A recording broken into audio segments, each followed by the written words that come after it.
We are back at it again with the Terminator Dark Fate Defiance commentary by humans for humans, in which we'll be heading out to a mission where we need to convince the integrators to give us their magical device that makes you invisible to Legion.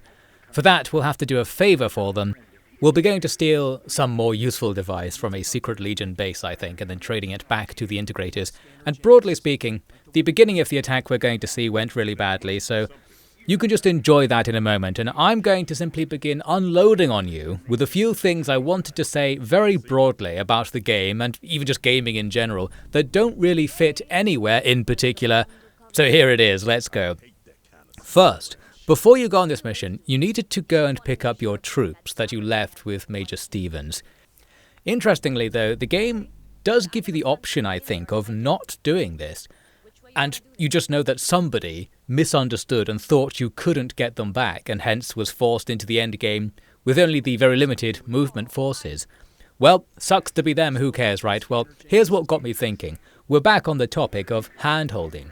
How far should the game go to let you know that you need to get your troops back? That was my first question, but actually I want to talk about a more broad question this led to for the whole game.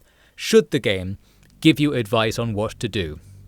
Because this is a game that certainly would benefit from that in some ways. Let's talk about it. My thought here stems from the fact that Church in-game is not the only one privy to decision-making information. Like, you're not playing the game on your own, so to speak. Therefore, were you to not go and get your men there, for example, it could be said that it's an immersion breaker or a simulation breaker if there's not a massive amount of hand-holding associated with it, because your unit would certainly remind you of that possibility. And I am reminded now of my younger self playing Final Fantasy X on the PS2. Yes, sit back, it's ranting time, we've got lots of points to get through today. In that game, you occasionally encounter these puzzle room type things called Cloisters of Trials, and I remember getting stuck in one of them. Somewhere in the middle, I think, because I had no idea what I was supposed to do in it. And I distinctly remember a particular frustration in that I was alone in my confusion unjustifiably, because the trial is actually applied to your party as a whole, and to which you have a professional Cloister of Trials doer in your party in the form of Yuna, like the secondary main character, who was trained from birth to do these trials for plot reasons. But you can't consult her on them, and she won't say anything about the trials happening. It's as if the trials could be cut out of the game, like they're not integrated into the plot in any way. So I felt like I should be able to rely on my party to get hints to go through those trials. That's point number one. So then we fast forward a bit to, say, the Final Fantasy 15 era, where now your party's there and they do talk to you about what you're doing, and as I mainly recall, they're just there to like call you a dumbass for going the wrong way and complain about everything. And maybe here and there they did point out like promising avenues I can't remember, but let's fast forward even more to the near present, where like last year I played that Uncharted game I forget the name of, the one where you play as Mummy and her South African frenemy. In that game, when you go into a puzzle room, your companion will happily just point out all the things relevant to the puzzle, and sure, that's very realistic and immersive, it avoids frustration, yet at the same time, whenever I see developments like that talked about, it's just to complain about them. Like, there is this sense that if the game has puzzles and stuff, the player needs to be the one to do all the work. Otherwise, like, what's the point? Like, there's no challenge, the pride is diminished. And my gamer instincts tell me that the audience for Terminator Dark Fate Defiance has an above average chance of being offended if the game attempted to quote-unquote hold your hand by having characters suggest what to do or just notice things for you. However, I think that being against this is a somewhat illusory opinion, even though I kind of hold it myself. Not in that people don't get offended, it's just the idea that this mechanic is unpopular. I think that's the illusion. I posit to you that it's the kind of mechanic where people who like it and benefit from it are unlikely to ever say anything about it, because it's such a natural and realistic way of like portraying a challenge in game, because it's true to how problem solving works in the real world. Whereas people who don't like it will moan from the depths of their pride at how, like, I know already, I would have worked it out and such, and they don't want help because they feel bad because of it in one way or another, and so they're against being given help unsolicited and will complain loudly about it. This will create the overall impression that everyone hates guide rail type designs, which at the same time gradually became completely mainstream and like widely used to success, I guess you could say, perhaps indicative of a divide between the real gamer and the casual, like the guy who's there to prove something to someone, like themselves perhaps, versus one who's there for an experience, to receive content, to see where it's going and just help out along the way, like full agency is not required. And that latter approach is what real life problem solving is like in most cases, making it, I think, like utterly unremarkable to the untrained eye when a game goes out of its way to be like, hey, why don't we do this? Like, it's not all the player's agency. So I think what I'm saying is that even though I have also experienced plenty of those, like, yeah, I know, I was going to work it out type moments where like he just tells you what to do if you stop moving for 3 frames, that sort of thing, I also think it is an underrated and over-criticized design choice that, broadly speaking, is an improvement over not doing it. My only request would be to use the dirty word, mode, and have it be optional. A dirty word because it invokes the good old-fashioned Dark Souls can't have an easy mode, game design thesis cascade, and all the stuff that comes with that, and you'll quickly realize this applies to like tons of game design choices. I'm going to throw it out there though, that I believe one great way to make Terminator Dark Fate Defiance less of a daunting and casual-proof game is to have the option, calm down, to let Sergeant Mason tell you what, quote-unquote, he thinks is a good idea, i.e. he becomes the voice of the developer, a tutorialization voice, essentially. And what he will do is say things like, let's take this place first, and highlight something on the map. And what he'd be doing there is effectively providing players with that second playthrough advantage by guiding you along the best route through a mission as defined by what the scripted challenges are going to turn out to be. The idea being that weaker players will be led to stumble down the path of least resistance that experienced players will already know about, and that will potentially take the edge off the game, I think, in exchange, of course, for a loss of discovery and finding the wrong routes yourself, and, well, that's just going to be inevitable. I think it's still an amazing trade, because you're trading that against basically either nothing or something negative, as in, the player that doesn't have that feature but does need it will either not play or have a bad time. And so any loss of part of the good time you take in that trade is easily outweighed. And this is where the other side of the argument comes in. The no easy modes thesis holders will say that being bad at the game and like having that struggle of discovery and learning is either just okay, like it's okay to just have the game not be available to those players, or they'll say that learning it is part of the game experience for them. As in, like, well, I didn't have that experience, but I think it's good for you to have it. That's sort of the subtext that goes unaddressed there, that, like, you're coming from 2 different sides of the fence. And I just think this goes into the most subjective and messy world of arguments you get into if you want to say, we can only pick one, like, we can't have modes, like, should it be easy, should it be hard? If it's just going to be one of them, you immediately get into this endless argument about which experience is going to be best for any given player. You can't really judge how much forced tribulation is good or how much advice to be given is good for any given player, and whether they would really prefer to triumph over some misery versus not experience misery and all this sort of stuff. It's really not possible to say. So we just don't know. I claim nobody knows if having an easy mode would ruin any given figurative Dark Souls for any given player, same as having a hard mode. And I'm going to say, let's just have them all there anyway. Like, that's my conclusion there. I think that's the solution.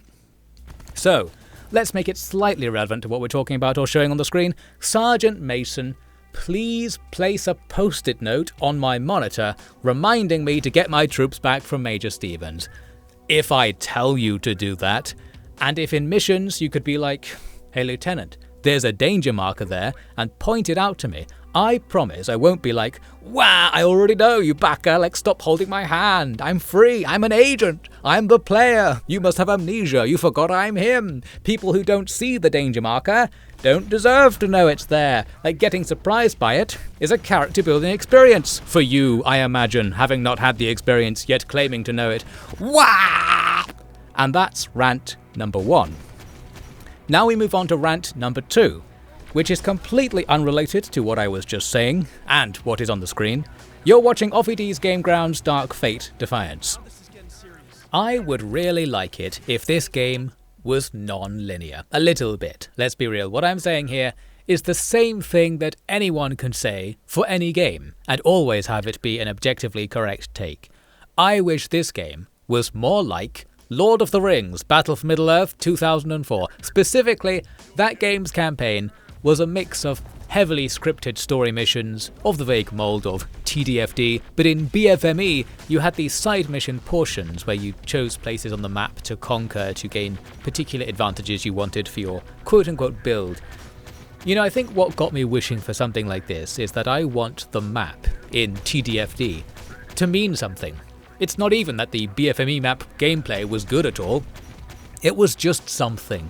I think this is the Taoist teasing principle coming up again. By having that campaign map in this game, it invites so many possibilities.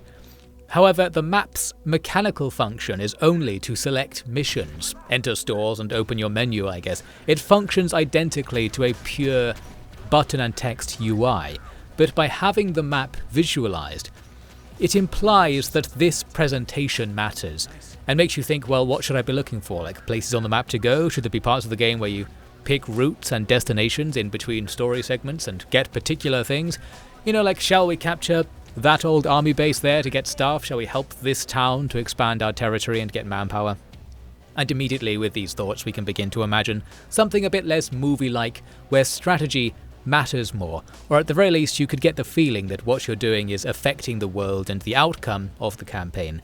Which is one of the big problems I think TDFD faces, because everything that happens is just what the developers want to happen, and that's disconnected from your failure and success, aside from getting too weak to be able to continue, perhaps. And this invites a feeling that the game isn't quite taking you seriously, I guess. Not a good way of putting it. I think I'll say that because the combat is really immersive, and it takes a lot of concentration and commitment, you're made to mechanically care about the minute details of what happens, and then this sits in very stark contrast with the game's progression as a whole, and that commitment and immersion is then diminished and perhaps even betrayed as a result. Nothing that you really get immersed in actually is leading anywhere. All your work won't have an effect on the game world. The persistency mechanics that make this game unusual, unique, challenging, and immersive are ultimately, once you look back on it, only a gimmick. The game would be very, very similar if it just gave you some units to use for each mission. And I think the missing element that would really make use of the persistency and your connection to your army would be if, when you achieved great things in a mission and you come away with a good result, you aren't thinking, well, that means I'll be able to do what the developers want me to now in the missions to come. It means I'll be able to do what I want when I pick my next objective. Like, that thing I had in mind is served by this. Like, this is a part of a continual flow of gameplay now.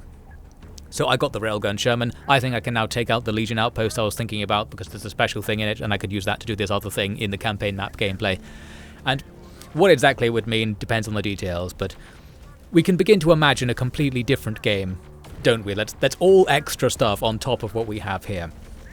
And I think what I'll do is save a rant on that, like huge redesign it from the ground up type commentary for later. To start with, let's just keep it real.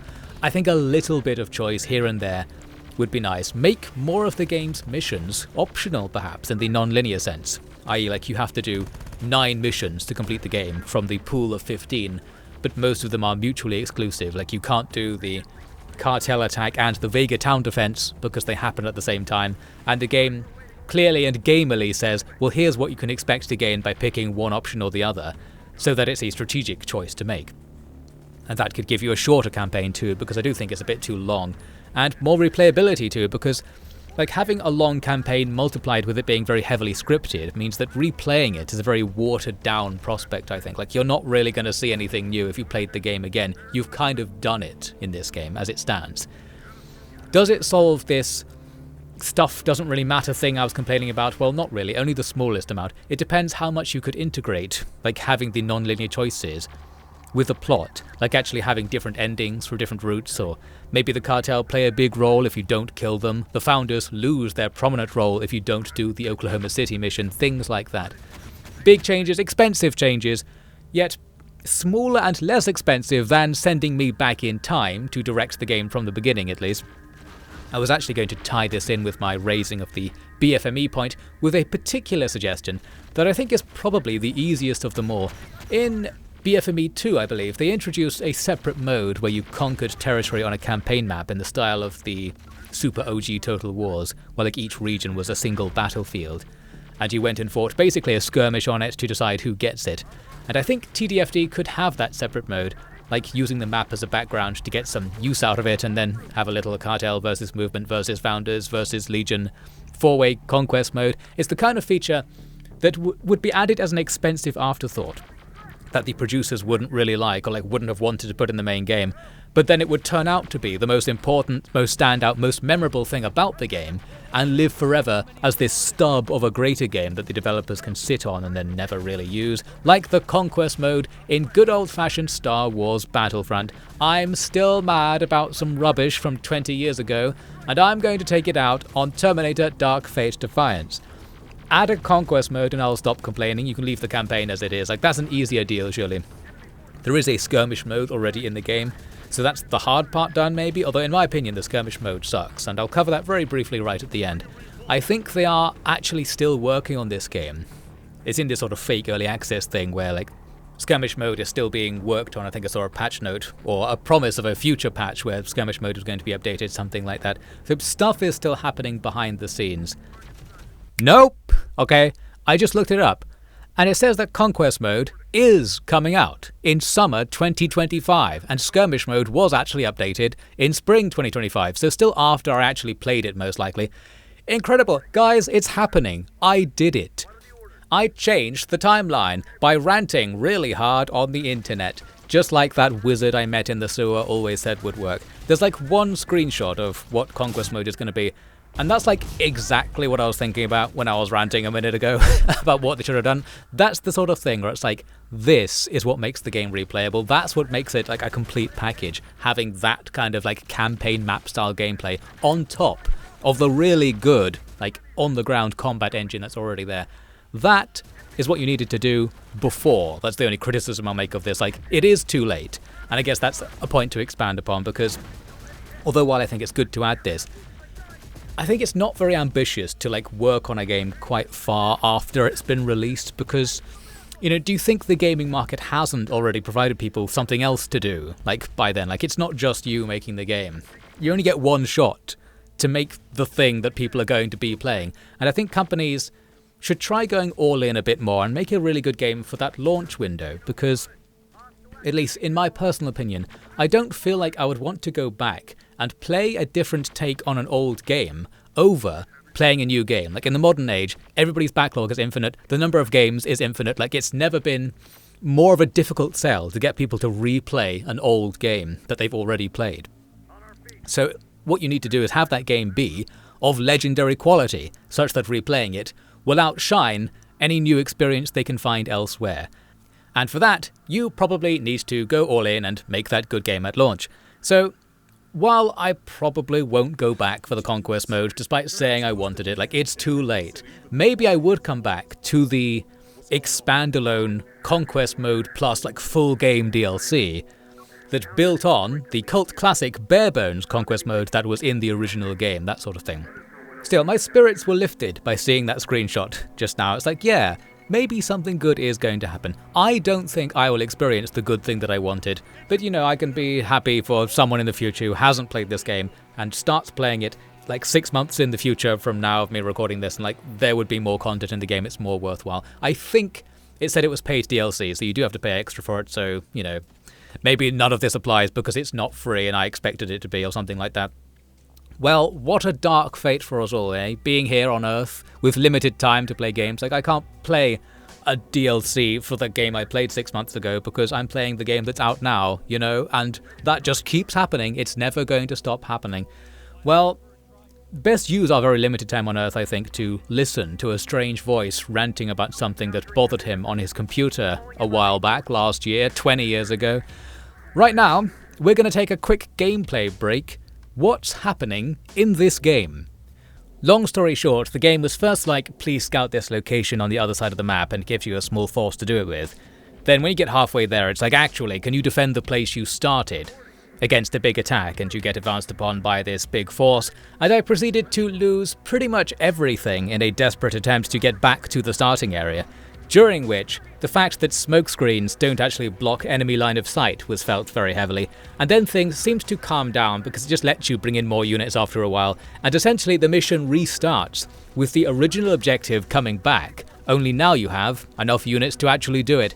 Just a general disaster of an opening and easily the most casualties taken in a short time period throughout the entire campaign.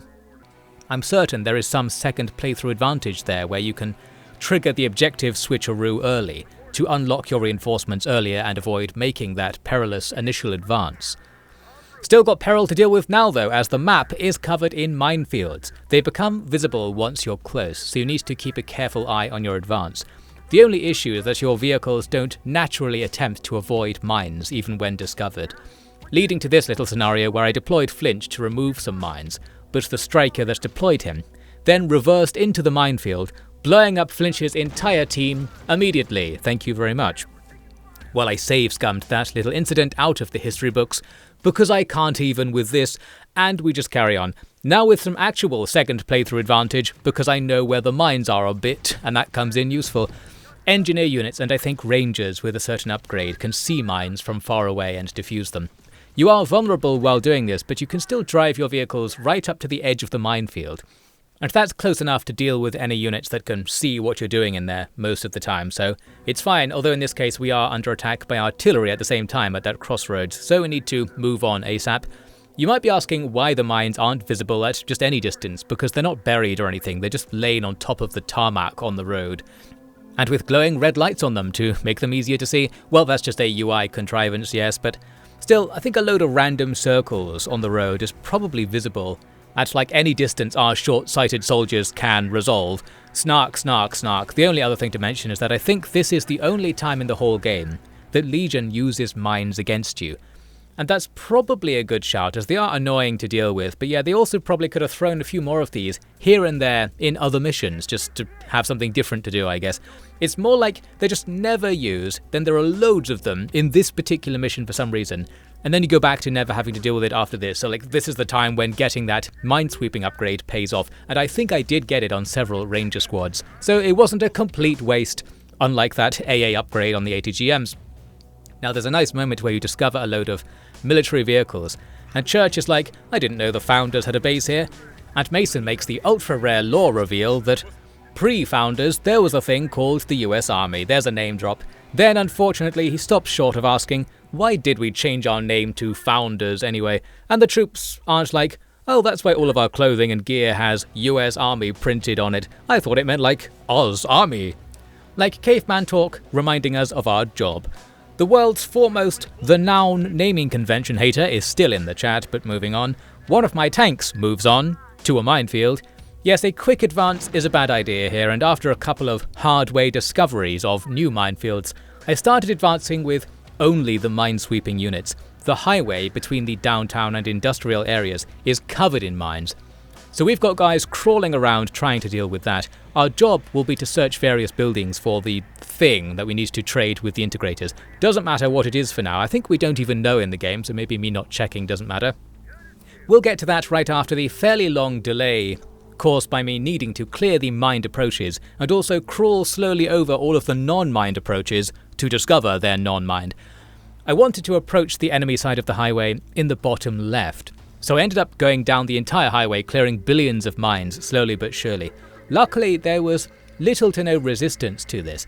It seems we aren't facing endless reinforcements this time. I won't actually commit to saying there are none because it felt like it's just probably a little bit, like randomly units would be behind me in the top right or something, and I wondered if they were spawning or were they there previously but camouflaged and now they've moved out. Hard to say. It turns out that going to the bottom left is not only the safest attack, being that the map edge can be used to avoid flanking issues, but it's the correct choice for the script. And we catch a big break skipping right to the action without needing to visit the bottom right quadrant of the map. What action is that? Well, a giant thing appears.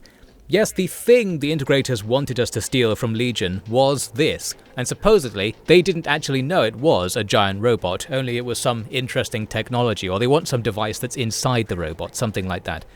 And the long story short will be, it's time for a giant robot boss fight. It's so big that targeting it with an ATGM is going to be quite easy, and where have I heard that before? Well, that's the theory anyway. Its return firepower had me launching smoke all over the place, and that limited what I can do with my ATGMs in the end. 3 things went in our favour though. 1, it generally moved to the right instead of the left. 2, the Legion units I didn't kill earlier, for reasons I don't fully understand, are now attacking the boss to the right, so that's really useful. That does some damage for us, and more importantly, makes the boss turn its flank and rear armour to face where most of my stuff is. Then advantage 3 comes in. We've got the railgun Sherman, which can move up and fire ultra powerful shots right into the back of the thing, probably ignoring the smoke as well. Yes, revenge for smoke not blocking line of sight at last. And very quickly, the boss was dead.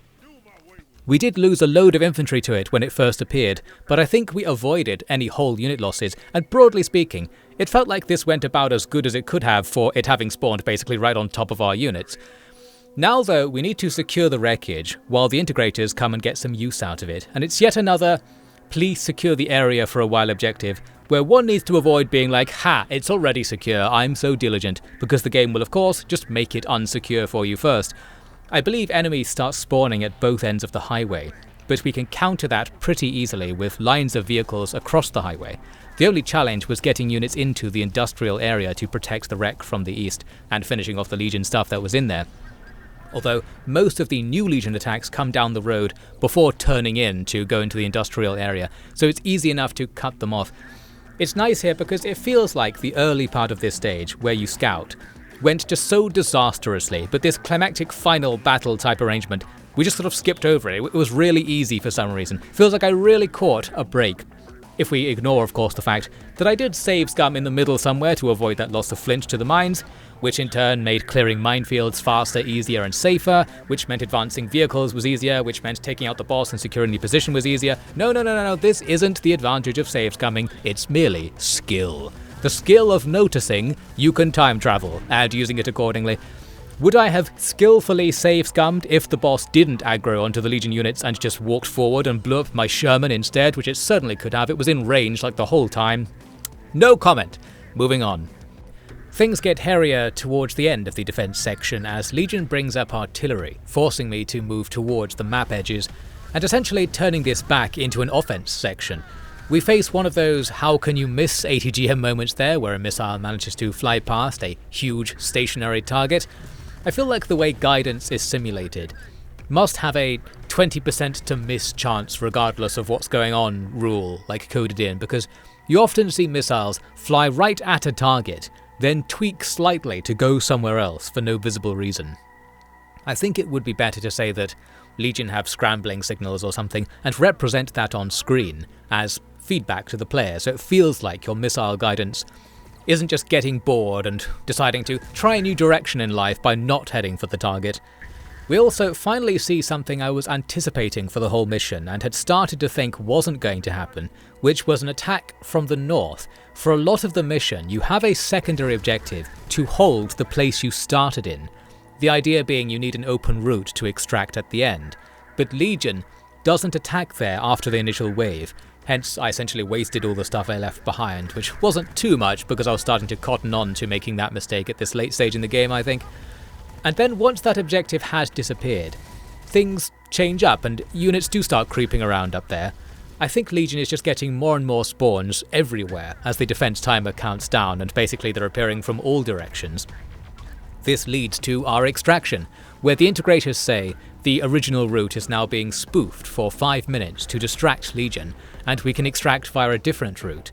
A great bamboozle, I guess, only now the original route is actually pretty secure, whereas the new route they suggest is where the enemy all are at the moment.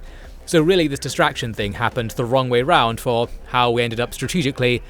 I think the lesson for a second playthrough is to switch from holding the original point to holding the top right, around the start of the defense section, and then let the enemy crawl over the original point if they want, to perhaps take advantage of this new thing that happens now. The only goodish news is that I had already started vaguely securing the top right area again because I needed to get back there to get enough space to take all of the US Army vehicles mentioned earlier, and the enemy are sort of in that base at the moment, so I already started an attack. I think I also abandoned a Bradley up there and I needed it back, and yes, the enemy are spawning just all over the map edge. It's pretty hot over there, and I do believe that in this mission, and perhaps only in this mission, the enemy spawn points are not indicated with danger markers. They just come out of the foggy map edge. And maybe the markers are actually in there, but it's so foggy you can't see them. Maybe the game only gives you markers in cases where you're supposed to have seen them coming in advance, like plot-wise, something like that. In which case, we'd be only like one bit of dialogue or further UI indication away from that whole spawn system not feeling that bad at all, as ranted about prior.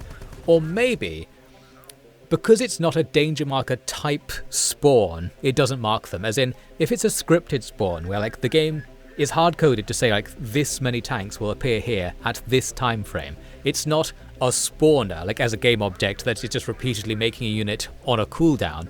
That works differently, so you don't get a danger marker because it's not a spawner, or however that's supposed to work. It's really annoying not having this meta, because it's so important to the game. It's so gamey and immersion breaking, and it's so in your face.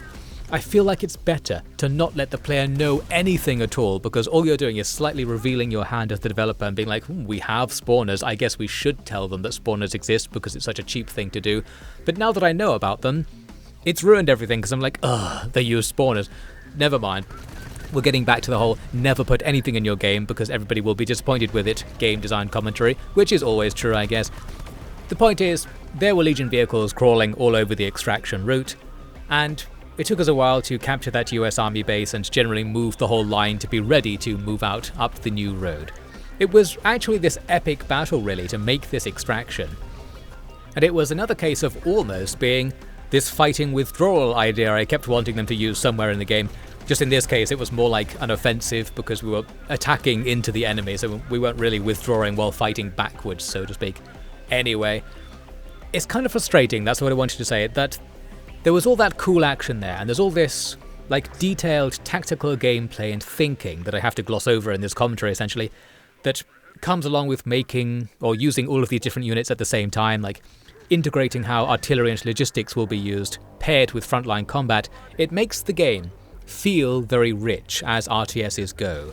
Like you're really involved, you're thinking about a lot of things. It's just kind of hidden behind the pauses. That's the frustration. It's difficult because the only reason like the richness of the gameplay is possible with how they set it up is because of the pausing. They have to let you pause, or what I'm saying is good wouldn't be there, but the pausing is what I'm saying is bad. It's like every pause frame is a diffusion of tension that kind of ruins all of the good stuff, but that tension is only built up because you can pause. I ended up thinking that the game might be better if it was turn-based, but then I thought, well no, like that would totally take away from the omni-action stuff happening all at once approach that makes it feel more realistic and immersive, and ultimately I went back to diagnosing the problem as just being it's asking the player to do too much for the action to be as impactful as possible. I'll again claim that like shaving the player's responsibilities down such that they can do whatever they have to do in real time is the answer. But I can't really commit to that because this invokes the nightmare of letting the AI control stuff to keep that epic scale, but this will invoke the control freak madness that arises when you don't let the player control everything, and you end up stuck here. The game is trying to simulate something that humans can't do, and it's asking you to do it by giving you crutches to let you do it, and that's kind of ruining it. Like, maybe we just have to set a limit to how good a game design that's trying to do this certain thing can possibly be, and then with that rule imposed, we can say, well, the game might be close to that limit already. Like, to put it another way, what this game is doing can't be more than an 8 out of 10 experience for a human because of what it's trying to simulate being slightly dissonant with how humans work. So we don't need to complain that it's not a 9 out of 10, it's not a 10 out of 10, that sort of thing. Well, I'm just delivering you some more cope, aren't I? More cope for you, ladies and gentlemen. Let me remind you again that I actually don't like this game. I'm just obsessively talking about it for the most unknown reasons. Although I think the reason actually is because in this game is the code, the core of a game that I would really like. And I end up in this similar brainworm situation to the one I got into with Star Sector a year or two back, where this game is close to being a game I always dreamed of. Well, not really close to it. It's like a hazy reflection of a game I always dreamed of existing. But I actually think the game we have here today doesn't work at all, and it ruins my dream, and now I'm mad about it, I'm making it your problem. Such is the vital service to society, provided by OffiD's Game Grounds. Well, whatever, I don't know what I'm talking about. We escaped in the end, that's what happened. We had massive casualties, we had loads of squads lost, we lost tons of squad members in other squads, and we lost loads of light vehicles, trucks, transports, all destroyed. I also didn't extract all of the US Army vehicles, if I remember correctly. Broadly speaking, the mission was the hardest in the game in pure combat terms, with you facing everything Legion has to offer, for the one and only time in the campaign actually. It's also, interestingly, one of the shortest missions, and I immediately want to give it points for that. It's less than half the runtime of the average mission, and it's extremely action-packed for that runtime. You can even complete it all in one gaming session comfortably, which adds more to that sense of achievement, were you to be so naive as to let yourself have a sense of achievement in a game where you can never know what relative success and failure actually look like. The first time you do it, at least. Like, the first time is the worst, and there probably isn't going to be a second time as a result of that, and where have I heard that before? The outcome of all of this is the integrators give us a thing that will allow us to drive right up to Legion's main infiltrator production base in Galveston, where supposedly they've gathered all their forces to defend the Terminator program, thus allowing us to have some kind of final showdown where we'll be close enough to the Legion backlines that the map isn't going to be too big for the system requirements. However, there is actually another optional mission that I totally skipped right now for reasons that turned out to be fallacious. You have the option of attacking the integrator base before you go back to the Founders, and the idea is you can steal the thing the integrators just stole from Legion. That thing is a device that lets you control/hack Legion units at a distance, but I don't know if I knew that's what it was when I was playing. The reason I didn't take the mission was because I got an achievement for maxing out my relationship with the integrators after doing that previous mission. Yes, despite the fact that earlier in this campaign you probably remember me attacking the integrators deliberately for no good reason and killing loads of them, even failing the don't let them find out you were killing them sub-objective back in that mission if you recall. Anyway, somehow I got the achievement, and I was thinking you could ally with the integrators as a result and get them to help you with the final battle in some way, and hence attacking them in that optional mission was some alternate route that would be wasteful for me to go in now, like I've already gone down a different route. However, you'll see later on that there is a section where all of the friends Church made along the way come in and pitch in for the final battle, and the integrators will not be among them. So either the achievement popped incorrectly, or there was some other way to get them to help you, or maybe you can't actually get anything out of being friends with the integrators towards the end. I also tried to find out online what the integrator device did. I saw people complaining that it didn't seem to do anything, or was maybe glitched, or was just useless, but others saying that maybe they fixed it at some point. I think you can get control over some Legion units in the final battle if you have this thing, this extra unit Legion will give you. But I don't know, I was quote-unquote tricked into not doing the penultimate mission because I misguessed where the game's script was going, although it sounds like maybe I didn't miss that much. I also, though, did want to do all of the missions for this playthrough just for commentary purposes, so I ended up failing that and will blame the game for it. There is another mission. It probably doesn't matter. I can't really be rewarded for doing another mission anyway at this point because my army is bigger than the armies the game is letting me use, so I don't need anything else. We just need to progress the game, so let's do that instead. By the way, I didn't know that this was going to be the final battle when I was playing it first, because it's not really approached with much fanfare, and there are loads of places on the map we hadn't been yet, and it seems like the story beat we're addressing here, the Infiltrator Factory, isn't going to be the conclusive one. Like, it's leading up to the Founders taking over the Infiltrator program. That's what the Founders keep talking about. Plus, the game talks about how the Founders don't trust us, and it seems like we're going to have to confront them or they're going to betray us.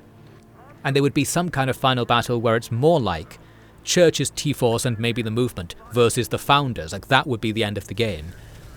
It's not actually going there, and the reason this mission setup doesn't really seem like an ending is because the game doesn't really have an ending. It just has a mission that is the last one. And we'll get to that in the end, of course. Basically, we need to secure this big city map, with the slight gimmick that you can only advance a certain distance north until Founders Actual lets you go further, because we're supposed to be strictly working as part of this notably absent larger force with assigned sectors, and we're following orders strictly and not getting in each other's way, that sort of thing. It's pretending to do what I wish the game had always been doing, but I digress. Actually, I don't digress, because while I make my advance, we're going to switch back to Dream Mode, where I just talk about some very broad topics to do with the game, and try to imagine how we could avoid certain issues were we given complete power to redesign the entire thing from the very beginning top to bottom. Really that, truly useless if you don't have a time machine tier game commentary coming up next. What is the biggest problem with this game? Is it the pausing I keep clinging to while also complaining about? Maybe not. I think the biggest core problem is that it's unfair in a particular way that takes the player out of the game. To put it in the fewest words possible, the enemy don't play by the rules that you do.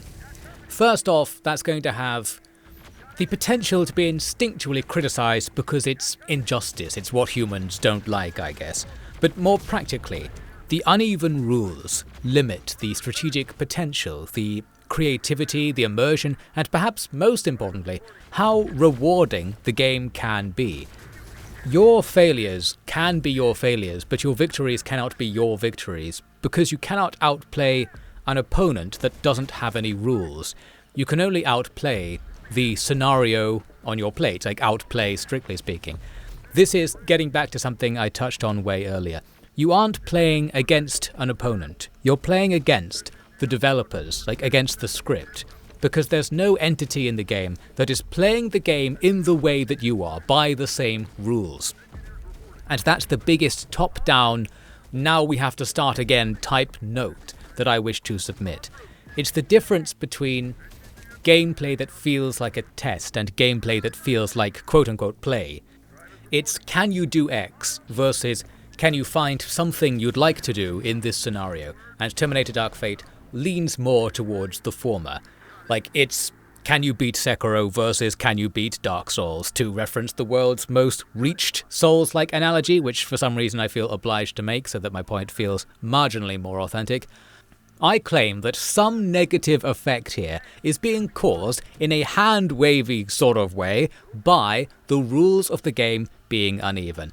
By which I mean, to clarify, the enemy don't have to accumulate supplies, they don't have to buy units, they don't have to watch their fuel counts, and just all the things that concern you don't concern the enemy. That's what I actually mean here. And what I wanted to explore is thinking about, what if Legion played by those same rules as you, and you knew they were doing that? I think this idea is probably going to be explored somewhat by that conquest mode we looked at earlier. The idea of a game where the enemy have some of the same considerations, or all of the same considerations as you, the player, thus creating actual competition with an enemy entity, independent of the developers. I think what I want though is this more in the campaign setting. At the core, I would like to see Legion forces also moving around the map like you do, and they also have limited places they can resupply, limited movement ranges, and most importantly above all else, they have their own goals. They're trying to do something. You don't even have to know what it is, you just know they're trying to do something out there. And if you want a vague analogy to imagine what this game would be like, see if you can combine in your head the campaign map from this game with something like Sid Meier's Pirates or Mountain Blade. The other entities on the map are agents similar to yours that interact with the world like you do. Using the word agents there in the very game design-y sort of way, a thing with agency. I can't talk, by the way, so I just can't explain this idea, just bear with me. Anyway, I think whatever I'm talking about there is the core foundation I would like to make this Terminator, I Hardly Knew Her, Offy Defiance, Grandfather Paradox-inducing time travel game remake. Yes, my idea here to make this game is caused by a different game that I'm remaking with my time machine. So when I go back in time, I'm erasing the genesis of this new game, and Snake, what have you done? You've created a time paradox. Dun, dun, dun, dun, dun, dun, dun, dun. Any sane gamer will surely agree I'm making perfect sense. And all this bitterness somewhere within me is arising from early game feelings I had, where you come out onto the map with all of these game rules you've just been told about in your head, with supplies and ammo limits and roads being a problem and whatever you like, and you might think, I can use this, I can play, in all caps, with this. But then you discover you can't, and this turns things like ammo and supplies from a strictly defined gameplay mechanic into an obstacle. Ammo isn't a mechanic you use, you all caps play with. It's a soft time limit. Like if you trace down the implications of ammo to the final effect on the gameplay for the player, you have to play fast because finite ammo plus infinite enemies means speed matters more than inflicting damage. Actually, that's a moot point because one of the other problems with this is that you can't quote-unquote inflict damage strategically. And by that I mean I can't choose to take an engagement with Legion because I want to kill certain units or drain their resources, thus allowing me to do this other thing in the next battle I've planned, and there's a continuous gameplay flow I invoke there. Similar to what might happen in, say, like Mount and Blade, where you attack a village to make an army come out of a town and then fight them in the field because it's going to make the town easier to take, and you've created a chain of decisions that are all yours. This is play, all caps. The Terminator analogy would be that you can only attack the town, the garrison is infinite, you just have to achieve a certain scripted bit of progress to win. This is a test, which is a challenge where you must accept the conditions the developers have set for you before you can have fun with it. And I guess what I'm saying is I didn't accept the challenge of, like, you can only fire so many times, because I think that's just worse than not having that, and I don't think there's any particular sense of achievement for overcoming the challenge they've laid down there specifically. Well, maybe we'll get to that. Normally, like, if this isn't a problem, what I'm talking about here is just like how games work. I'm just like criticizing games fundamentally here rather than this game specifically. It's only in this game specifically, it's one where every move you make comes with an explicit punishment, like a punishment in the strict game design definition once again, as in like every order drains fuel, it drains ammo, it drains time. You're always losing something, like you're receiving negative feedback whenever you take an action in the game. And you can't reverse that very much through skill or mechanics. Like you can't get ammo by firing efficiently, you can just lose less. So there's this constant punishment, constant cost, and it feels more unfair than usual because you can see that the enemy, they're playing the same game as you in theory, but just without the punishments. They don't get the downsides of playing the game that you do. They fundamentally aren't a persistent force, so all of the big persistency rules that affect this entire game don't apply to them. They're just playing a completely different game, but they're playing it with and against you. And that dissonance creates the injustice I'm referring to here, because what that means in practice is all negative stuff for the player.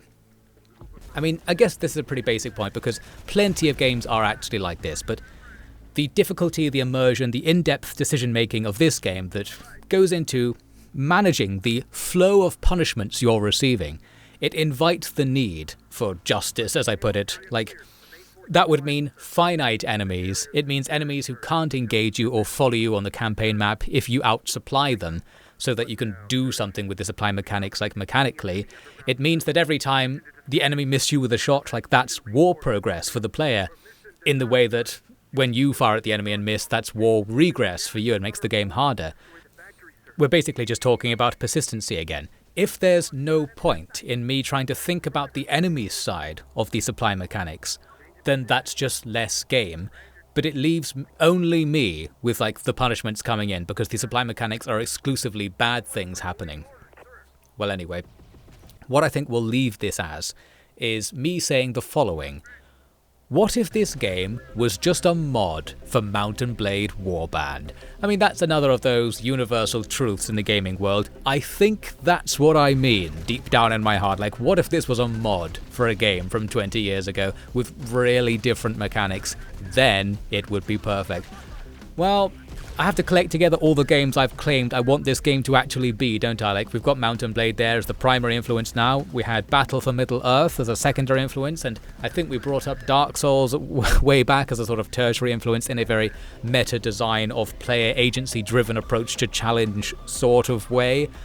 Although the actual primary influence, we have to remember, is Terminator Dark Fate Defiance, because this core combat we're seeing I think it's really good already. Everything I'm talking about fundamentally changing doesn't really apply to a lot of the moment-to-moment gameplay if we ignore the pausing conundrum, which for the purposes of this discussion I am, because I want the discussion to end at some point. So this game has that amazing core that's there, and I think that's why it's worth dreaming about things and remaking all of the other organs of the game in my head at all. So while I'm saying change absolutely everything, this modded Mount and Blade Warband experience I'm referring to needs to look and play almost identically to the game we already have. Extra confusing, but that's just the breaks. Like, somehow this battle system needs to be in Mount and Blade Warband. Go, make it happen, right. This whole thing is really just aimed at me making it feel less annoying. To be draining supplies all the time, like just to be losing things all the time. Every time you click on something, the game's like, well, that's one fewer click you can make for the rest of the game. You're always losing something. Everything costs a currency. And it's done because that's how it actually is. Like, that's part of the immersion. You're supposed to take that into account and be like, okay, I'm going to think about the costs of my actions and play this in a less gamey way, in a more simulator-y way. I don't know, I wanted there to be something rewarding about it, and I think the answer is that the enemy have to be playing by those rules for me to accept that as like a game mechanic, a playful mechanic in some way. And, well, it also deepens the simulation, doesn't it, if the enemy actually do play by something like your rules. I think everybody wins with the added complexity I'm adding here. I think this is complexity that is all good, and, well, I guess what it's actually doing is taking existing complexity that I think is bad and turns it to be good. It just has to go a bit further, essentially, in that the enemy just have to have some of the considerations that you do, and you have to be able to use that to do something.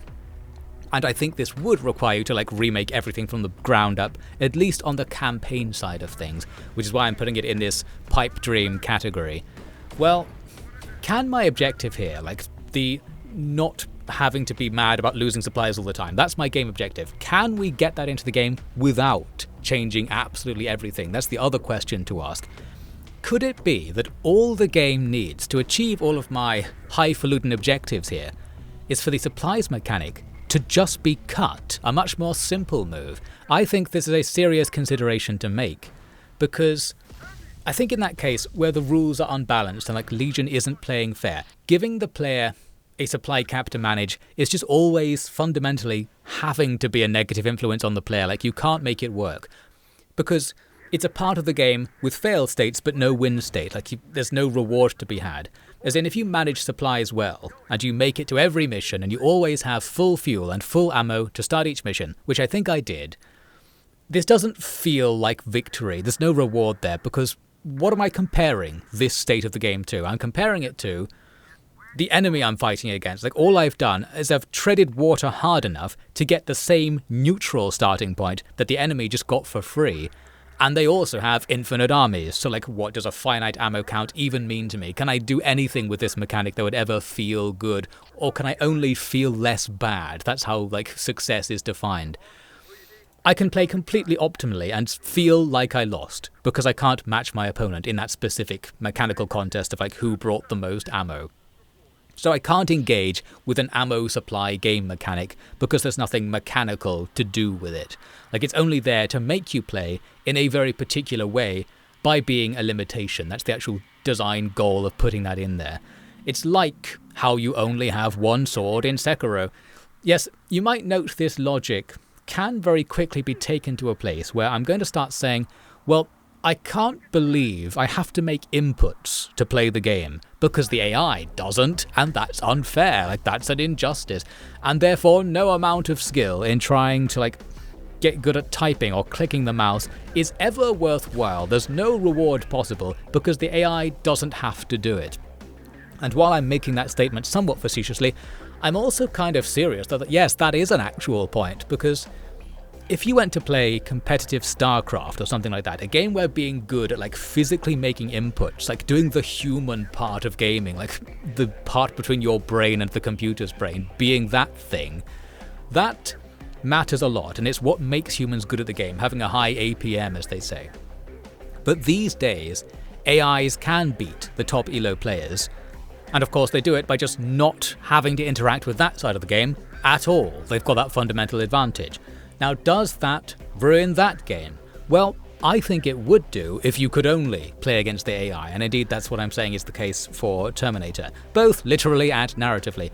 It leaves me thinking, here's the plan. We take Terminator, take this game, we delete the need to spend supplies to move your army. We just say that you always start a mission with full ammo and fuel, and most importantly of all, we add a UI element that indicates how many units a danger marker or any continuous unit flow can spawn against you, or maybe just have like a set size of the enemy roster for any given mission, and it just straight up tells you what it is in exchange for the enemy getting it for free. Like, that's the deal we're making here.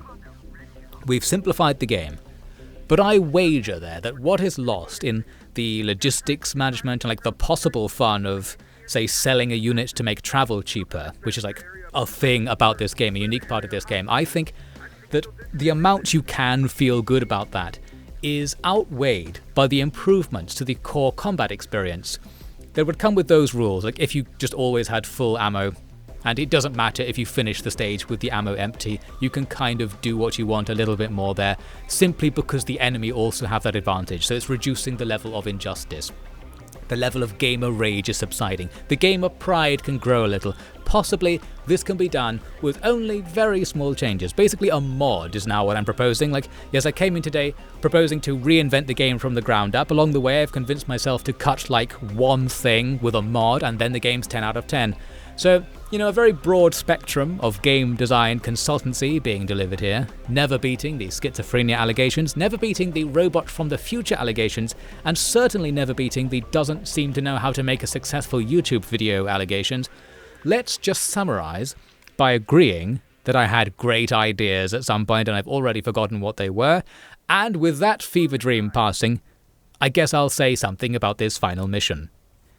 We've taken about half the city, and the founders have set up a base in the bottom right, from which we can steal supplies. I had supply trucks moving back and forth to pick up the allied supplies and move them forward to my supply bases, like close to the front line, which in gameplay terms is really annoying, I guess. Like, I think in missions where it gives you allied supply trucks to use, it probably should just give them over to you to control as well, or at least let you choose where the allies park them. That could be fun. Going back and forth is, though, part of the background logistics management that I personally like about this game, like unexpectedly. If I was like the producer for this game, I'd be there in the board meeting being like, this is one aspect of the game that is a risk for us, like this is something players probably won't like. But I personally think it's a good idea to have that annoying micromanagement in the background, and I can't justify that. I just liked doing it. I liked thinking about where to put my rear positions and seeing vehicles moving backwards and forwards between them and knowing they're doing something that's hyper important to the battle. Felt good in some way, or at least it felt a bit different. It's nice to see some logistics coming into play in an RTS game, because it actually does matter, and this game achieves something there, takes advantage of that reality of combat. Is it good gameplay? Probably not. Should you put it in a video game then? Oh, probably not. I don't know. Right, let's just move on. I liked it anyway. It's one of those like thin ice, punishment only type mechanics again, where like if it's even slightly frustrating, you're taking a risk, because like nothing good can really come of it unless you're weird like me, and like generally speaking the audience probably isn't. Ideally, I think it just needs to throw in some automation. That would be my middle ground, where everyone might be happy, where like empty trucks will go and look for supplies on their own or something, where empty vehicles go to supply trucks automatically, things like that. So you're still getting some of the strategy behind it, the bit I liked, where you're thinking about what to do with it, but the actual micro involved, like the sort of riskless, boring orders you have to give to make it happen, can just be cut out. So to cut out that part, then maybe people would be okay with it. And I would still like it. That seems like a nice solution, and it would probably completely break down, because of course if you automate a vehicle's supply behavior, it will get itself killed in some way, or will move off the line when you thought it was there and cause some disaster. So there really is no solving this problem, but I'm still going to, in this producers meeting I'm imagining, present my idea as a solution, get paid, then when it doesn't work, we just won't talk about it. I think that's how you do it. Now, the actual point I wanted to make here was that we had to take 2 Legion factories and have the IT team go in to do something or other. Similar to how that went in previous missions, it's doing this again.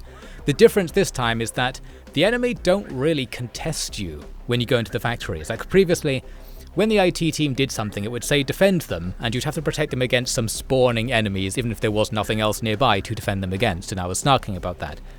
This time, while the objective to protect them does come up, nothing comes out to attack you during that time.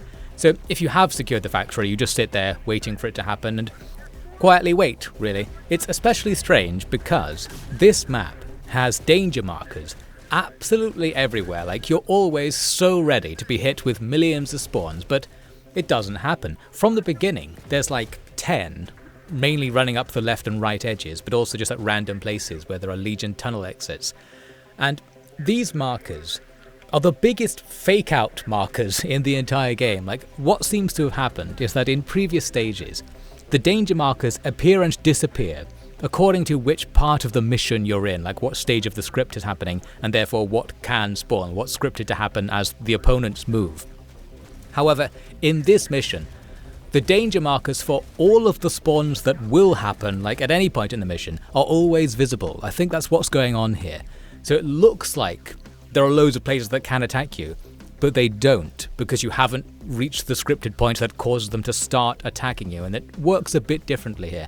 I guess the goal would be to keep the player guessing, like this could be a legitimate move to slightly twist things up, because I've had to put my army set up ready to face enemies at like 6 different places right now, and it's all fake. Like, most of these markers will only ever make enemies after I get to a certain point that's near the end, as it turns out, so a lot of my units are wasted, as usual, although it's going to pay off eventually, I guess, because when the objective does happen, I will be ready for it. But in retrospect, I was wasting my time, and sort of makes me annoyed then. Like, in the moment when I was playing, I was probably feeling good about myself. Like, yeah, I'm so ready. This is good. But now I'm like, oh, like a veteran player will be looking at this footage and be like, ha, like you're making the noob mistake. Like, this is how you do it wrong. Like, you fell for the developer's trap or something. And we can be mad about that. Like, a second playthrough advantage is here once again. You can probably rush the objectives and not pay any attention to setting up defenses throughout most of the town, most of the time, until like the scripted thing that makes them become relevant is about to happen. And normally I think at that scripted moment, that's when the markers would appear. It is nice to know where they're going to appear in advance. I just thought like they were relevant now, so spent the whole mission defending against nothing. Like, any frame could be the frame on which they start putting out units, so even if you've sat there for 45 minutes of real time and like nothing's come out, that still doesn't mean you can take your army away, if it's your first playthrough at least. Inconvenient. One thing I'll say about these markers is they do give me good ideas for where to put minefields at least, that being right on top of them. I covered all the markers I could find in anti-vehicle mines, further adding to my resources committed, I guess, towards something that won't matter until later. That was another of my pointless pondering decision-making questions where I wanted to know, is it cheaper to kill a vehicle by just firing ATGMs at it like the normal method, or putting down mines? I still don't really know how much one anti-vehicle mine costs, so it's hard to say, but you have to put down enough that it has the same probability of hitting something as an ATGM, if that makes sense. Like, this calculation is only going to work at a spawn point, where you can be like, if I put down, say, 10 mines, at least 3 of them will hit something. So like, if it costs me 1,000 supplies to put down that, and it costs 200 supplies to fire one ATGM that has a 90% chance of hitting something that maths, and I don't know how much damage either do, I don't know how much health the enemies have, there's probably some argument to be made here, like for an uber pro, that if you're going to put mines down, you should only ever place like 1, because the cost effectiveness isn't worth it. It's better to leave a unit there instead than a minefield, or something slightly counterintuitive like that. Well, at least with minefields, it frees up the units, doesn't it? You can use the units to do something else, but that's no help to me because I'm paranoid enough that I've got the worst of both worlds. I'm spending all this money, quote-unquote money, putting down minefields, like taking ammo away that I now can't fire later in the mission from the supply trucks. And I left all of my units there as well, so nothing good happened. We're ready for anything. I was having fun. I would like to see the danger marker system be tutorialized. I think it needs to be explained, like what the game is doing with that from the beginning, because it was the big mystery throughout that seemed to cause so much confusion the game just doesn't need or benefit from, I think. There's one other thing to mention here, which is that after you do those factory hacks, the factories don't actually cease being danger markers themselves. I seem to remember they will extremely rarely dump a unit in your back lines after you've moved on, like once every 30 minutes or something, some really long time span. Same deal with various other tunnel exits that output dogs and Terminators. They were more regular but less of a problem because I had the cheap-ass anti-personnel mines all over those exits, although I think I also did have a unit or two watching each one, so it was still distracting me sufficiently. There's also an issue with anti-personnel minefields, so I don't really like them as much as the anti-vehicle mines, in that what tended to happen in a lot of cases, probably never caught on camera, no evidence for this point, I'm going to claim that when one mine went off in the field, it would like cause a chain reaction that would just destroy the entire field. So like as soon as the edge of the minefield's gone, you lose all of it, and it probably won't be killing enemies. Feels like that needs to not happen. Essentially, place them further apart or just have them not trigger each other just for a gamey rule to make it a bit more fun. Well, I mentioned dogs a second ago, and you might remember ages ago, I wanted to rant about the robot dogs in this game for some godforsaken reason. I talked about that like in the first part very briefly. And since we're here in this rant sprint home stretch of the game, let me now move on to a dog rant, while you watch me proceed to do the next objective, which is basically to advance all the way to the top of the map down this narrow corridor to reach the final factory entrance we need to check out. Human Terminators suck, dog Terminators rule. I shall now elaborate in order to waste more of Earth's resources. Now and again, Legion attacks you with what I'm calling dog Terminators, but they're really more like wolves. You might have seen them here and there throughout this commentary. Big, four-legged things with lupine heads on the front, with a machine gun turret strapped to the back. In the game, they're supposed to be light scouting units with minimal damage output, and they die if you shoot at them with anything. And I think they're being done dirty in this role, because realistically, they are a massive upgrade on just about everything Legion fields. Yes, I've spent tons of this commentary complaining about Legion stuff sucking. I want to counterbalance it now by looking at the wolf and being like, well, that's actually the best thing ever. With the possible exception also of the birds, the drones being better, what I'm calling the birds for no reason. The drones might be more effective than wolves if Legion just focus on that. Maybe we'll rant about that too. Dogs. The robot dogs move a lot faster than regular Terminators. That's a good start. Not as fast as a real wolf, but crucially faster than a disgusting human can run away. They also carry larger weapons than regular Terminators because their whole back is a firing platform. It's not really put across in the game because they're supposed to be a weak unit, but yes, their weapons are much bigger than regular Terminator weapons. Essentially anything you could set up on a modest dining table, you could put on the back of one of these big wolves. So long as it has the capability to be self-loaded, I guess, because the wolves don't have hands. Or do they? Because, let's talk about limbs. Like, a wolf Terminator's limbs can plausibly rotate up and operate weaponry on the turret platform, keeping the actual heart of the machine down on the ground to avoid danger. This is a huge upgrade on anything else Legion does, where they tend to focus on putting stuff as high as possible, like creating the largest targets possible, just because that's easier for 1980s prop designers to make or something, I don't know. But yes, like a wolf on legs can raise and lower the gun platform using those legs, potentially even like standing on two legs and pointing the weapon over the wolf's shoulder to fire over the top of large vehicles or single floor buildings and still have a minimal profile. And profile is a great thing to mention really, because a wolf Terminator is larger than a regular Terminator but has a smaller frontal cross section. And it would be able to fire while prone and like lean sideways and fire around corners and stuff using the turret and shoot in a hull down type position where like its cross section is extremely small from the human target's perspective, like shooting through the window of a car while the body is lying on the floor. And back to the limbs, those legs are going to work really well for dealing with rubble in urban environments. That's something Legion probably should be thinking of, and maybe thought of a little bit there with the wolf Terminators.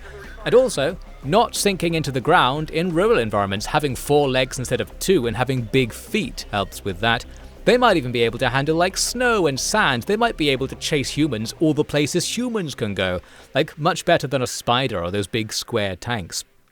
They might even be able to go up and down stairs. Like almost nothing Legion has can do that. Maybe the regular Terminators can handle stairs slowly. Like if the humans go on a roof or in a basement, what's Legion going to do? They have to send in the wolves, if they had bothered to spec into wolves a bit more anyway. Legion, I propose that you should have just formed like teams with 4 wolves, like you've done in this game a little bit already. Just have 2 minigunners and 2 ammo carriers with like sniper rifles or something that doesn't need much ammo. And I think that would handle pretty much everything the humans use up to the level of like a Bradley or an Abrams. But I must remind you, Legion, that those vehicles are controlled by humans, who sometimes like come out to sleep and eat and stuff. So your sniper wolf sitting there in the pitch dark somewhere can just wait for that to happen. Now I'm basically imagining like an XCOM type tactical shooter game where you design Terminators and get to experiment with what's best at killing humans. I want to put a sidearm-like pistol with the barrel in the mouth of the wolf, so when they bark it fires a small caliber round that'll still kill a human perfectly fine. A bark worse than its bite indeed. And I want to see like packs of wolves with miniguns strapped to them, rampaging through apartment buildings, smashing doors, gunning down whole floors of human with their drywall penetrating regular bullets. Anyone who runs gets mercilessly chased down by the pack. And like the tanks the humans sent to deal with these things can't traverse their turrets quickly enough to target a pack on the run, and soon the wolves have jumped on top of the tank and their hydraulic teeth are working like firemen's tools to cut open the metal, and they'd eat the bolts off the hatches and bark a few bullets inside. Has anyone else seen Robot Wars back in the day? You know, I think these wolves can probably still operate even after losing like a leg or two, and they use human weaponry, so arming and supplying them would be way easier than anything else Legion uses. And while this whole brutal assault is taking place in my thought experiment, pan your mind now over to the park beside that doomed apartment complex, where a line of dumb-looking metal skeleton Terminators are firing their plasma at the building, perhaps heating up the bricks to dangerous temperatures, but the exact same thing would then also be said of their weapons in doing this. And why can't they just move inside and shoot the humans like the wolves? Because A, if they did, the humans would easily outrun them and then wait for the Terminator's batteries to run out before returning. And B, it rained last night, and the Terminators sank too deep in the soil to operate their legs properly. And nearby, children are shooting magnets from slingshots, and whenever one sticks to the side of a Terminator, it forgets a bit more of its training data, and soon it won't really be inclined to do anything at all. Legion, heed my warning. Look at our real death robots in real life. The companies making machines that will go around shooting people soon in real life are basically making dogs with assault rifles taped to them. Make that, but bigger, and you've got an all-purpose, light vehicle, heavy infantry hybrid machine that will perform very well in a world where we've decided that killing the humans must be done by sending machines to hunt them down one by one and shoot them, which I can only imagine was done for entertainment purposes, so let's at least make it entertaining. And what's that in the sky? Yes, Legion have drones too, and the game also does these things dirty. It's another like, this would be their best weapon system, but in the game it's supposed to be their weakest unit. Legion drones are really big compared to drones as we know them, and they're slower, meaning that in this game, most units will kill drones with just about any weapon the moment they see them. But what Legion hasn't noticed is that our pesky humans have no ability to counter the kind of drones used in modern warfare today, like just smaller ones. We don't have signal jammers, we don't have anti-air radar, and our few dedicated anti-air systems are only there to shoot down like helicopter-sized targets at extremely close ranges. I think if Legion made their drones half the size, they could just descend on any human camp during the night and just be invisible to the humans. They would absolutely obliterate it. You could just ferry grenades and shells to a point like too far above the ground for a rifleman to shoot them down, and just do that 24/7 with your infinite factories and robot armies. The worst case scenario is the humans waste tons of ammo firing machine guns into the sky in the hopes of hitting something, and they probably didn't bring any jamming equipment or a radar capable of seeing small drones, because the humans in this game, they eat bullets for breakfast, they drink fuel because of the universal supply system, that's the implication. They barter without currency for corrugated iron sheets to bolt to their car, so it's more like Mad Max or something, and they have to chant Oz Army around a campfire while hollering at the sky to maintain their tribal identity, because some smartass keeps renaming the pre-existing tribes with the noun formats.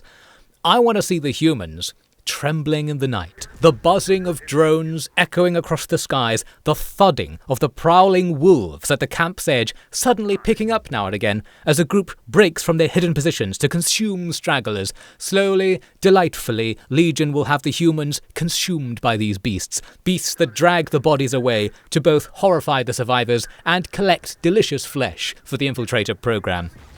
Well, I'm having fun with this, but there is actually a real point amid all this ranting, happens now and again, which is that Legion units are not especially effective in this game, they're not especially scary, and I genuinely think that makes the game worse, because the premise of the game doesn't make sense versus like what you actually experience. It's, say it with me now children, a ludonarrative dissonance. I did mention this ages ago, but it's probably because of the difficulty level, like on the default settings what I'm saying is true at the very least. I imagine the developers may well have found it's more fun as a game if you can just blast your way through the Legion army, and less fun to actually take losses and risk ruining a massively time and energy consuming campaign experience. So Legion have to be hamstrung once again. It's this army defeated humanity, and it might still take over the world. Did it? How? I'd say Legion is about as dangerous as, say, a fire. The rest of the world goes on, even if random areas in cities get burned down, same as them being turned into a Legion base. They aren't gonna do much with it. It's not that much of a problem, really. If you see a weird skeleton guy with a gun, report it to the local authorities, and someone will come fire a hose at it to make it malfunction. Dig a medieval moat around the Legion factories and watch as all their death robots just stand on the edge of it, nonplussed, they can't pathfind, very much like an AI.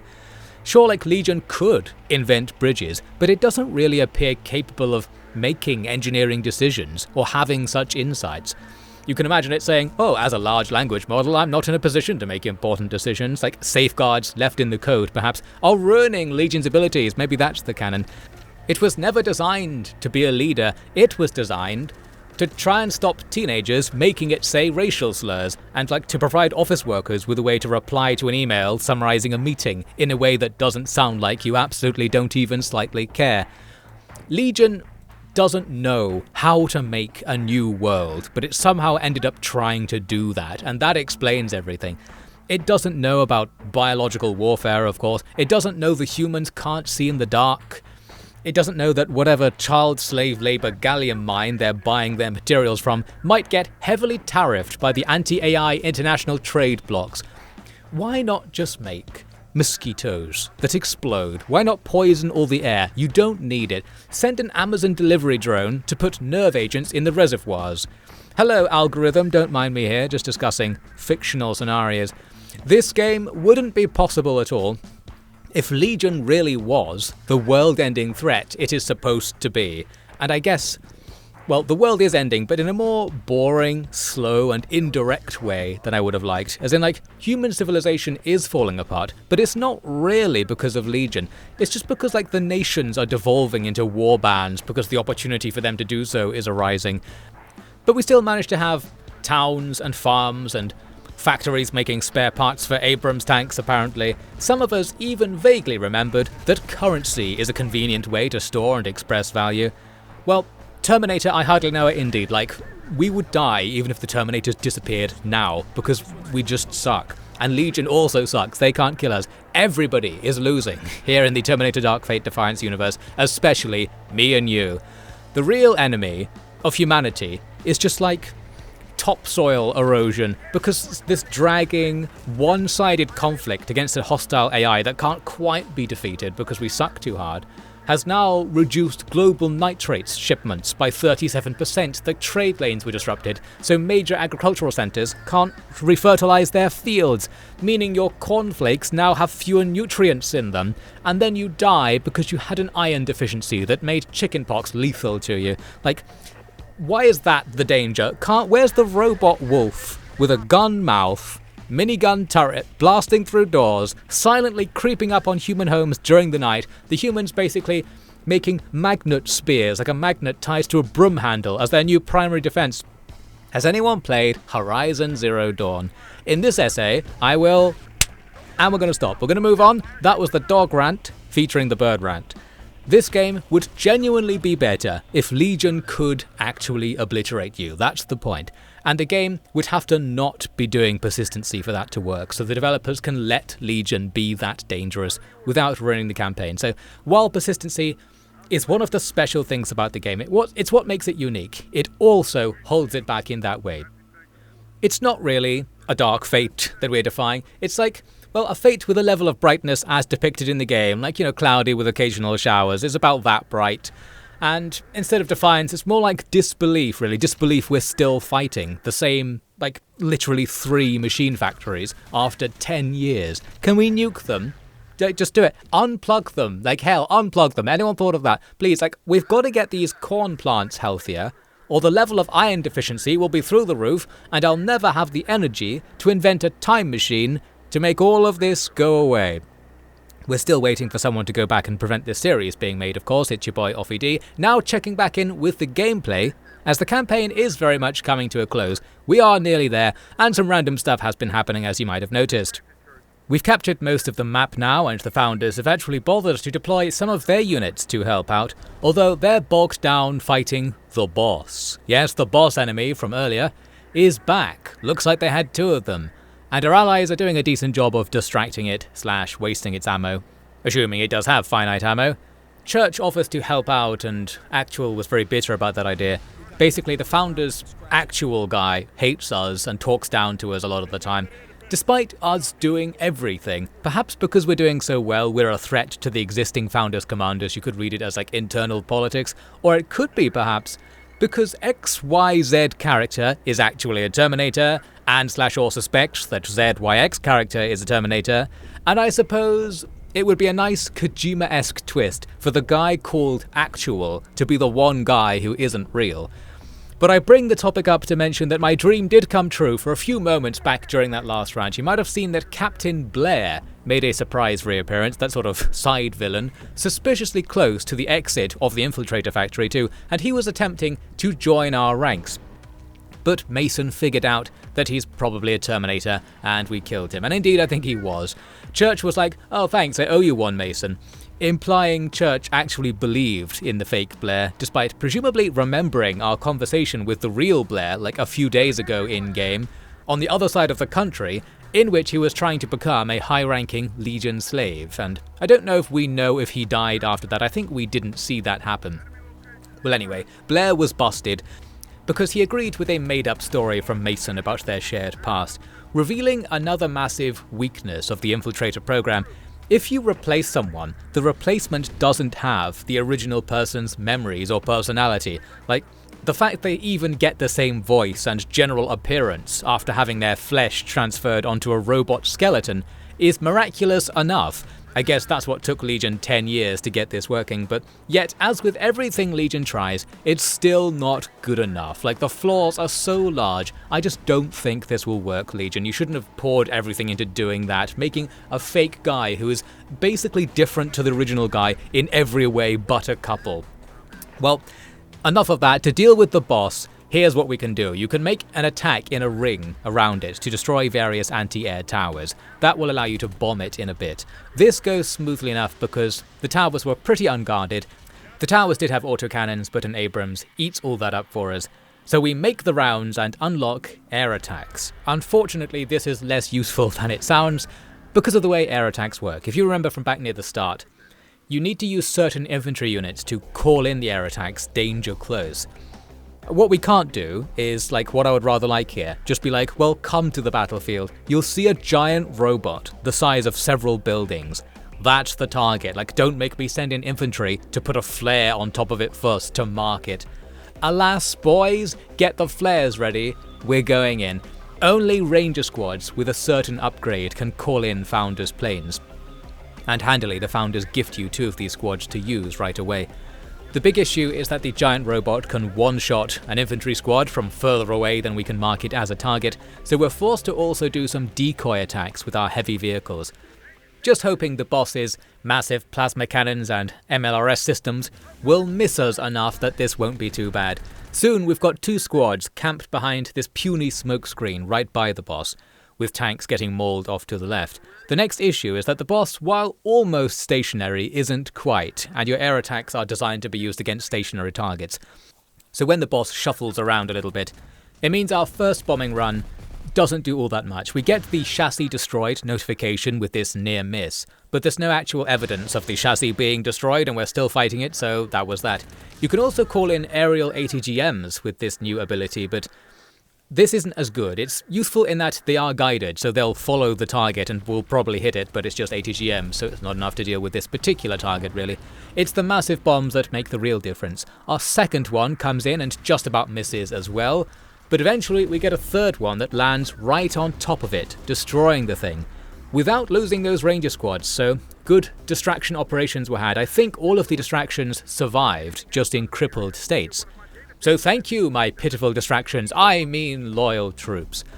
Next, we have to defend 2 of the northern factory entrances while the IT and engineering teams essentially steal everything, so that the Founders will be able to replicate the replicant program back at home. Church gets a bit mad about this because rumour has it there's a massive Legion army that will come and attack us soon, and it would be better to use the time before that happens to just destroy the factory. However, the Founders' official line is that they'd rather let Legion have infiltrators, as long as the humans also have infiltrators, although like what exactly the use of that will be to the humans is only revealed if you consider that the Founders are going to be as hostile to the rest of humanity as Legion is, basically, and I suppose that's what the gist of what's going on here is. Anyway, so this big Legion army that's coming in, that's what all those danger markers we've been passing by have been about this whole time. And finally, things begin to spawn all over the map to represent this attack. Of course, by now, the approaches to our positions are heavily mined, and I already had units positioned beside all the danger markers, ready for this attack to happen, not only long ago, but like for the whole mission. Because I thought the danger markers meant the attack was coming in right now. Blah blah blah. All of that wasting of units finally pays off in a way in that we're now in a great defensive position for the next part of the mission. The long and short is that the attacks that come in are going to be heavily stymied. Most of the stuff that spawns will just die without me seeing it because they'll spawn like 1 or 2 vehicles on top of some mines and that'll be that. It'll happen a lot of times, but there's also a lot of mines there, so we've got time. And this hold the factory entrances objective turned out to be pretty easy. A nice wind down really, because it's calm, you don't have to pause. The ultra danger faced while microing during that boss battle is now fading away and we're just calmly getting the reward of our victory over the battlefield. And it's like, that's nice, isn't it? That's how you do it, that's pacing. We got some rhythm and groove to this game design, baby. And this leads into an extended waiting sequence actually, as you wait for the 2 factories to be searched, and then you have to protect the evacuation of the goods, which in practice means nothing as we just already have the whole map secure, so you wait for vehicles to gradually drive off the map. And then the Founders say they will just generally evacuate the city and leave us behind as a rear guard. So, well, thank you very much to them. We were the vanguard, the rear guard, the middle guard. Well, we're just better than the Founders because our army is kind of bigger than the Founders' army right now and we're controlling it better. So, yes, I think we are a political threat to them and we're going to prove that in a second, I suppose. So, yes, we wait for something to drive off the map. The Founders say we're going to leave, and then you wait for them to drive off the map, so gradually the yellow units will filter down towards the bottom right corner. And then it would seem the mission is accomplished, and you might think, well, should we leave as well? But because we're the heroes, we've got a little bit more work to do, leading to the final sequence of the game. It turns out that Actual's master plan was to leave us behind after this battle, and officially have us be split from the Founders. This is done by the game saying that the Founders won't provide transports for us to evacuate. But now we can cry ludonarrative dissonance, as we already have the transports we need to leave under our own steam. And we can even leave on foot. Because of the other dissonance here, Actual is implying we'll die if left behind, and he's really betraying us here because Legion's pressure is so great. However, as you might have noticed, the battlefield situation is actually better than it's been for most missions. We've captured this Legion base permanently, why even retreat? If they want to waste their armies trying to take it back from us, then that's a great idea, because we could just kill them all. It's an amazing chance to trade against a desperate enemy, while standing on Sun Tzu-approved dead ground in a lot of places. And yeah, it's going fine so far. Let's imagine, then, that this is actually a death sentence, and no, we can't leave on our own. The stakes are at an all-time low. But because this is supposed to be the ending, please imagine the situation is intense, and this betrayal is a true act of evil genius. And by the way, do you want an annoying twist, an ultra annoying twist they could have thrown in here? What if, when we were sending the engineers to investigate the infiltrator factories, everyone who returned is actually an infiltrator now? That place was a revolving door, walk in, walk out, infiltrator clinic. Everyone who went in, boom, they got made into 20 new spies who quickly come out and convince Actual not to destroy the base and to withdraw, and Legion walks away with a massive win, and that would also explain everything. Maybe that's what actually happened. Once again, all ludonarrative dissonances, all plot holes can be solved with the what if XYZ was a Terminator Palladium plot shield. So it's all fine. Anyway, we decide we are going to blow up the Terminator base, and you might have spotted this protect the truck with explosives objective that's been active for a while now. The Founders did bring explosives to do the deed, and now we can just drive them up and finish it off. Again, one gets the distinct impression that things are meant to be going worse than they are. because while doing this really easy objective, we get reinforced by the movement. And Church is like, help, we're cut off. And it's like, well, no, we're not. This battle is going better than any we've seen so far. And the power of friendship moment is only heightened because we're also reinforced by both Kelso and Bolzano, the second and third best Founders deserters after us. We deserters gotta stick together. And it could be said that they hardly deserted if they were actually following the main force into battle this closely. So we get loads of extra units to filter into our spawn camping positions. And while things do ramp up, more things come out now towards the end of those spawn points. Our positions are mostly fine. The one exception is in the top right, the marker that's actually closest to the objective point. I didn't spawn camp. I think I didn't see it was there until too late. So yes, did all this spawn camping, and the one place I needed to spawn camp the most I didn't do. We'll have a little bit of fighting in the end then, as gradually the explosives and Church and Mason's infantry squads will walk up to the objective. I wasn't in a massive rush though, and in the footage I seemed to spend time setting up more defences and putting all the movement troops into abandoned vehicles, clearly ready for there to be either more to this mission, or indeed another mission after this. I was getting ready to evac and repairing abandoned Founders vehicles, things like that, but it's not where the mission is going as it turns out. We next have to hold the factory entrance for 2 minutes. This is the 4th time such an objective has come up in this mission. A very defensive and non-aggressive mission this has turned out to be, or at least the climax of the mission is the easy part because you're defending, as ranted about prior. Which is nice, I guess, a nice break from the rest of the game, but it's a bit strange for this to be the end, and yes, I'm sure things are supposed to be going far worse. The Founders even give you a couple of helicopters, or I guess the helicopters defect from the Founders to us to help us defend the factory entrance, and they do help out by gunning down the odd Terminator up there. And then, that's the end of the game. This is the most sudden ending. Because my Ludo experience wasn't really matching the narrative experience here, it felt really out of place to just end the game at this moment. You are evacuated from the map by ships, it is implied, it doesn't show you this, as apparently the movement have transport ships to carry out all of our junk. Very nice, but why not drive out and kill off more Legion on the way? We're winning, aren't we?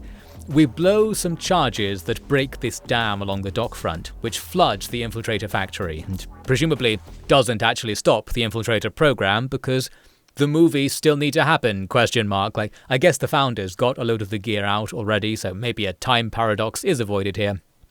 And we end up in this final cutscene, notably in a different style to the rest of the game with this unletterboxed green subtitled presentation, and also notably silent. Very strange. I'm going to assume this is a glitch.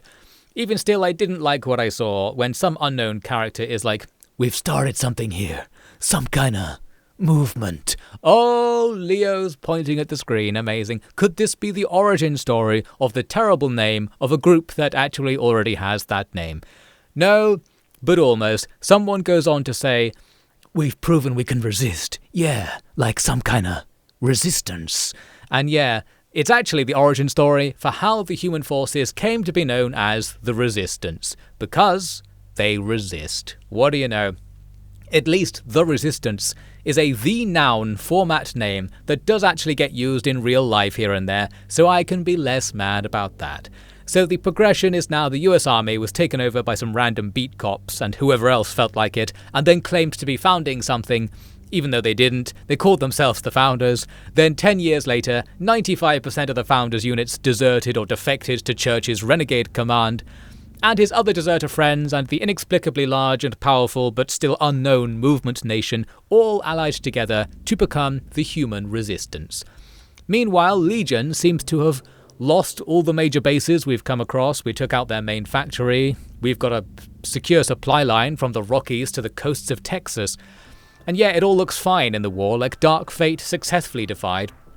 Legion better hope they were doing that Sun Tzu, I'm only pretending to lose, long game strategy, because they are rapidly running out of options. Supposedly they put everything into the infiltrator program, and we just flooded it, so what else do they have after that? Well, I mentioned in the beginning, Legion does lose the war canonically, although in the original canon it at least nuked everything first, so there was a little bit more of a dark fate and some defiance to be had back in those days.